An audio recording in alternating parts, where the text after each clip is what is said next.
Ẹgbẹ́ àwọn awakọ̀ Road Transport Employers Association of Nigeria ẹ̀ka ti ìlú Ìré nípínlẹ̀ Ọ̀ṣun ti ké sí gómìnà Nurudeen Adeleke láì tètè dá sí ọ̀rọ̀ fìtínà tí wọ́n ń kojú lọ́wọ́ akọ̀wé fún ẹgbẹ́ òṣèlú PDP tẹ́lẹ̀ olóyè Yinka Adeọjọ. Gẹ́gẹ́ bí ètò ọba ṣe gbọ́, ọ̀rọ̀ ilẹ̀ kan tí àwọn awakọ̀ náà lò gẹ́gẹ́ bí páàkì ti Adeọjọ àti àwọn aṣáájú ọmọ ìlú náà Ìré Progressive Association fẹ́ gbà lọ́wọ́ wọn ló ń dá wàhálà sílẹ̀ lọ́wọ́lọ́wọ́ níbẹ̀. Ilẹ̀ ọ̀hún tó dojúkọ post ọ́fíìsì ìlú Ìré ní ìjọba ìbílẹ̀ borípẹ́ fún àwọn awakọ̀ náà lọ́dún 2010 tí wọ́n sì fi lẹ́tà kan tí ọ̀gbẹ́ni A.O. Fátóyè fọwọ́ sí gbé lẹ́yìn. Ṣùgbọ́n ṣàdédé ni wọ́n ní Adéọjọ́ sọ pé òun lòun ní ilẹ̀ náà. Wọ́n lọ sí ilé ẹjọ́ gíga ìpínlẹ̀ Ọ̀ṣun tó wà nílùú Ìkìrun. Adájọ́ sì dá Adéọjọ́ lẹ́bi, kódà kóòtù pàṣẹ pé kí ó san ẹgbẹ̀rún 10 náírà fún àwọn awakọ̀ nígbà náà.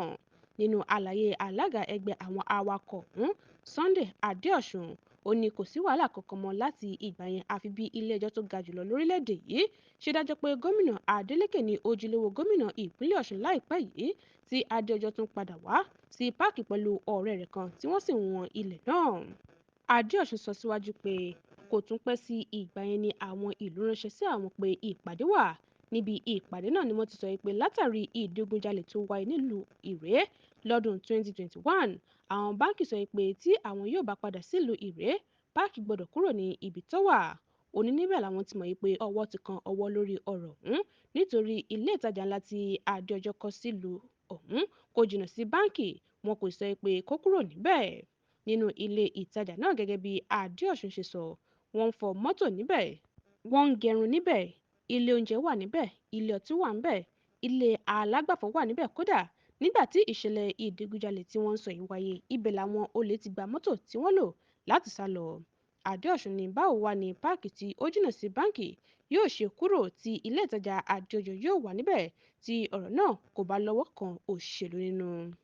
Ó ní àwọn mọ̀ pé ẹlẹ́yinjú àánú ni gómìnà Adeleke, kò sì fẹ́ràn ìyànjẹ, ìdí nìyí tí àwọn fi rawọ́ ẹ̀bẹ̀ sí i láti dá sí ọ̀rọ̀ náà nítorí ogunlọ́gọ̀ èèyàn ni wọ́n ń wojú àwọn fún àtìjẹ.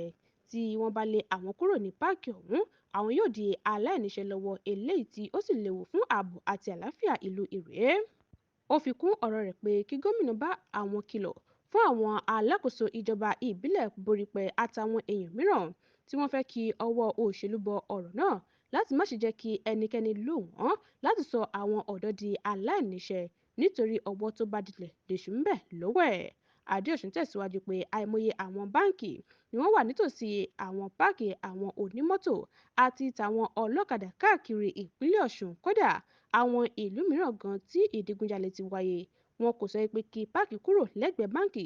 Kí ló wá dé tí Adéọjọ́ fi ń gbógun ti àwọn? Nígbà tó ń fèsì sí àwọn ẹ̀sùn náà, olóyè Adéọjọ́ ní irọ́ pátápátá ní gbogbo nǹkan tí àwọn awakọ̀ náà sọ. Ó ní àwọn kan tí wọn kò fẹ́ràn ìlọsíwájú ìlú Ìré ni wọ́n wà lẹ́yìn wọn láti máa ba orúkọ òun jẹ́ káàkiri. Adéọjọ́ ṣàlàyé pé arúmọjẹ ní ìwé kóòtù tí wọ́n sọ pé àwọn gbà àti pé òun ti yọwọ́ lórí ọ̀rọ̀ ilẹ̀ náà tẹ́lẹ̀. Ọ̀rọ̀ ààbò àti ìdàgbàsókè ìlú Ìré ló ti jẹ́ kí ọ̀rọ̀ náà jáde síta báyìí nítorí ara àwọn nǹkan tí báńkì là sílẹ̀ pé ó lè mú kí àwọn padà sí Ìré nìyẹn.